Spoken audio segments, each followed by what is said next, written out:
Section 7.1 is percents and fractions. I can use a fraction to find the percent of a number.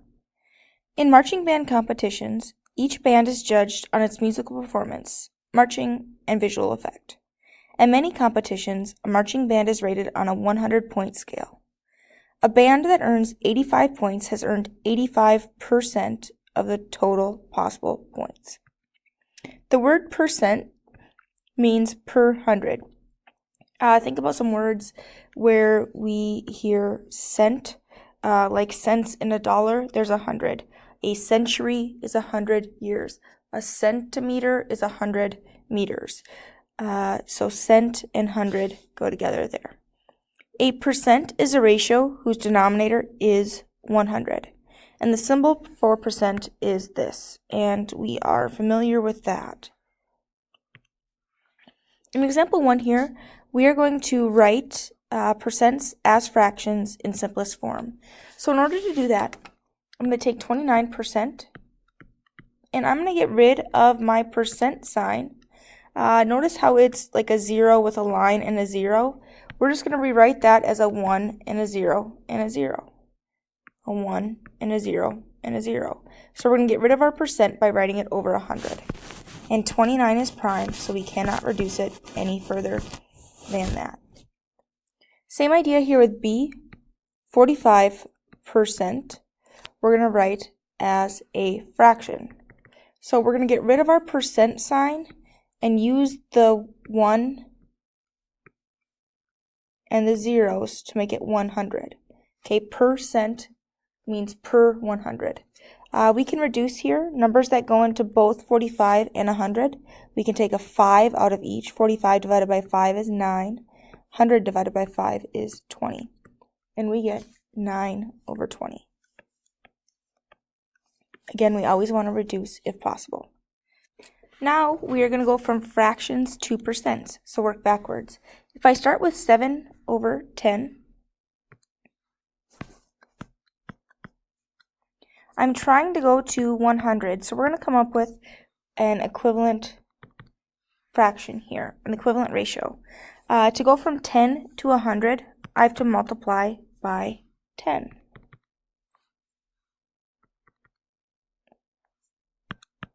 Whatever I do to the bottom part of my fraction in the denominator, I have to do to my numerator as well.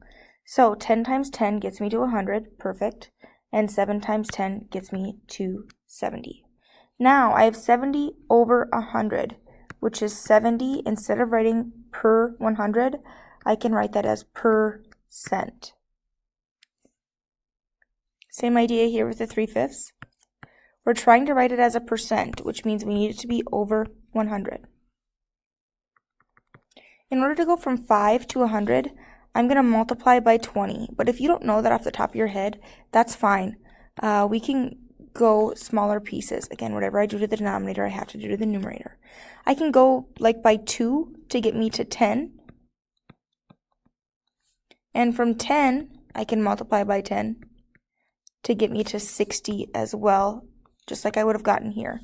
So we can get equivalent fractions up to 100 in multiple steps, just like how we can reduce from bigger numbers to smaller in multiple steps.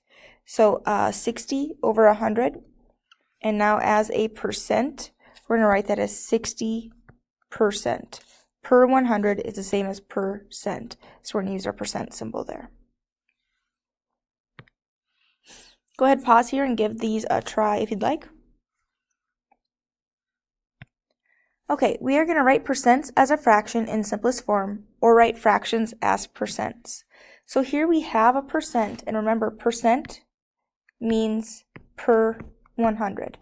It's like we have 100 there. So to get rid of our percent sign, we write it as over 100. Reduce if we can. There's nothing that goes into 51 and 100. The only things that go into 100 are 2s and 5s, and 51 doesn't end in an even number or a 0 or a 5, so nothing we can reduce there. 25%, we're going to write 25, and instead of a percent sign, we're going to do per 100. we can reduce here a number that goes into both, 5, for example. And we can take another 5 out of both and do 1/4. 25 divided by 5 is 5. 100 divided by 5 is 20. 20 divided by 5 is 4. 5 divided by 5 is 1. And so, if you recognize right away that 25 goes into both of them, perfect. You can reduce it down to 1/4 or 1/4, just like 25 cents. But if you didn't, you can take it down in smaller pieces, just like I said on the last slide. So we're looking at 1/4 there. Here we're going from fractions to percents. So we're going to try and get equivalent ratios or equivalent fractions with denominators of 100. So in order to do that, I need to figure out how I go from 20 to 100, and I do that by multiplying by 5. If you're not sure, take 100 divided by 20.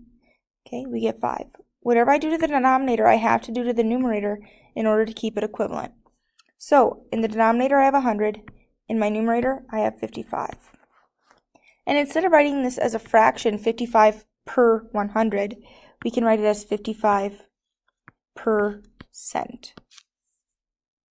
They're interchangeable. Same idea here in number 4. I'm trying to write this as a fraction, as a percent, so I'm going to write it as a fraction over 100 to start with. To go from 25 to 100, I multiply by 4.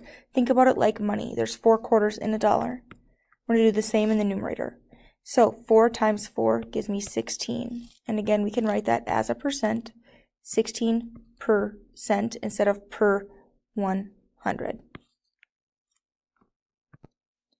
There's a table of common percents on page 330 that's going to be useful in the future. Here we have 10% is a tenth, 20% a fifth, 25, 30, 40, 50, 60, 70, 75, 80, 90, and 100% written as fractions. And that's helpful. But if you don't have that chart handy or you forget, we can still figure those out the same way. 60%, for example, we can do just like we did in the last examples. Instead of writing it as a percent, we write it as over 100. And we reduce. I can take a 10 out of each of them, and then I can take a 2 out of each of them. And I get 3/5, just like it says in our chart. So if you don't have that handy, that's fine. We can still reduce them and get there ourselves. In example 2, a radio station randomly selects one of 5 finalists for a prize. You are one of the finalists. What is the probability that you will win? Write your answer as a percent. So the probability that we will win, there's only one of us. Okay, so the favorable outcomes is just 1. Out of the total number of options, the number of outcomes here is 5. Okay, there's 5 possibilities. And with probability, it's all of our options in the denominator and the things that we want in the numerator. So 1 out of 5. Now we want to write this as a percent. So again, we're going to try and get it to be over 100. So to go from 5 to 100, we have to multiply by 20. Whatever I do to my denominator, I have to do the same thing to my numerator. And I get 20 over 100,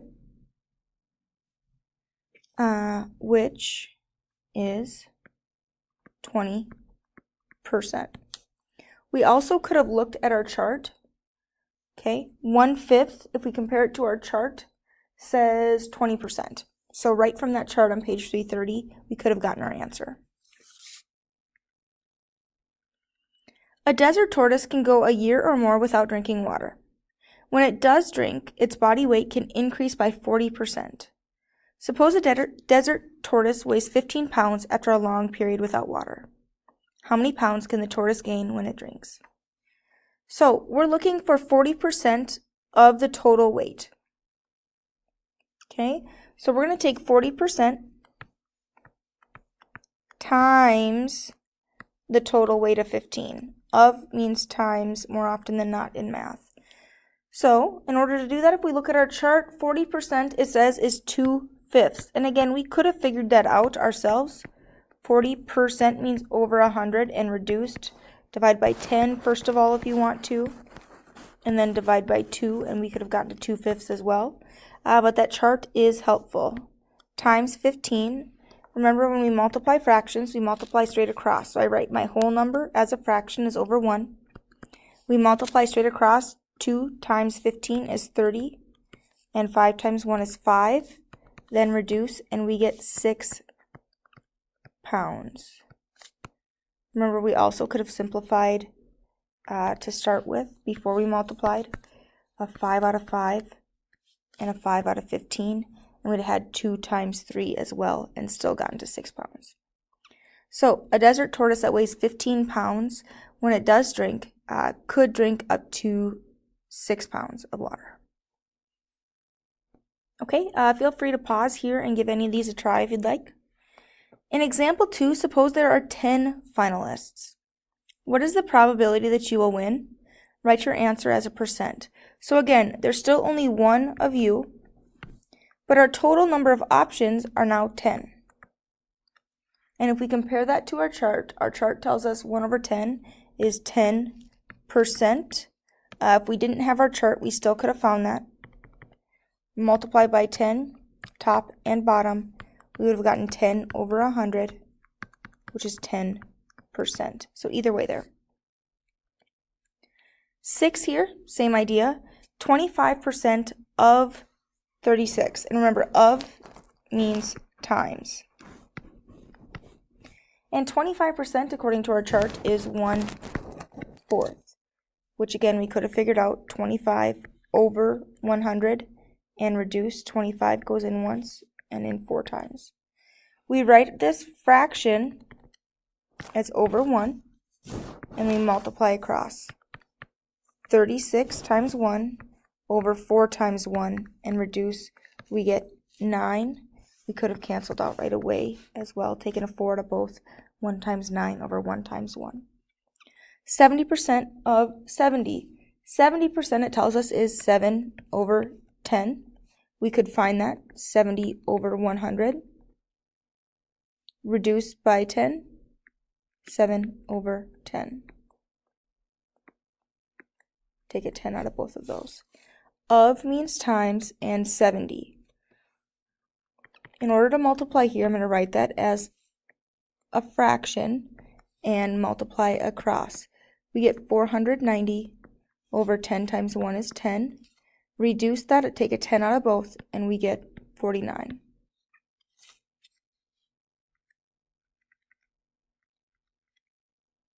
Same thing here.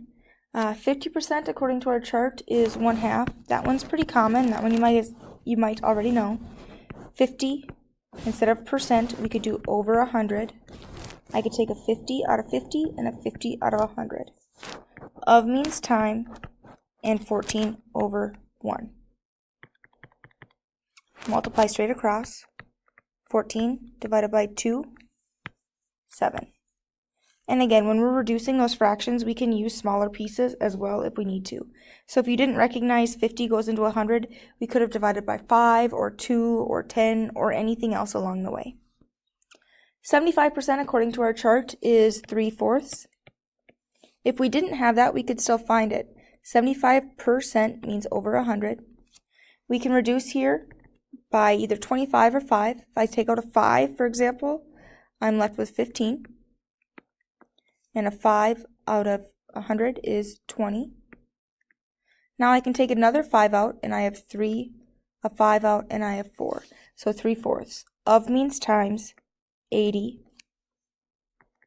Again, we can write that as over 1. Multiply across. 3 times 80 is 240. Over 4 times 1 is 4. We divide there to reduce, and we get 60. And that's all I have for section 7.1.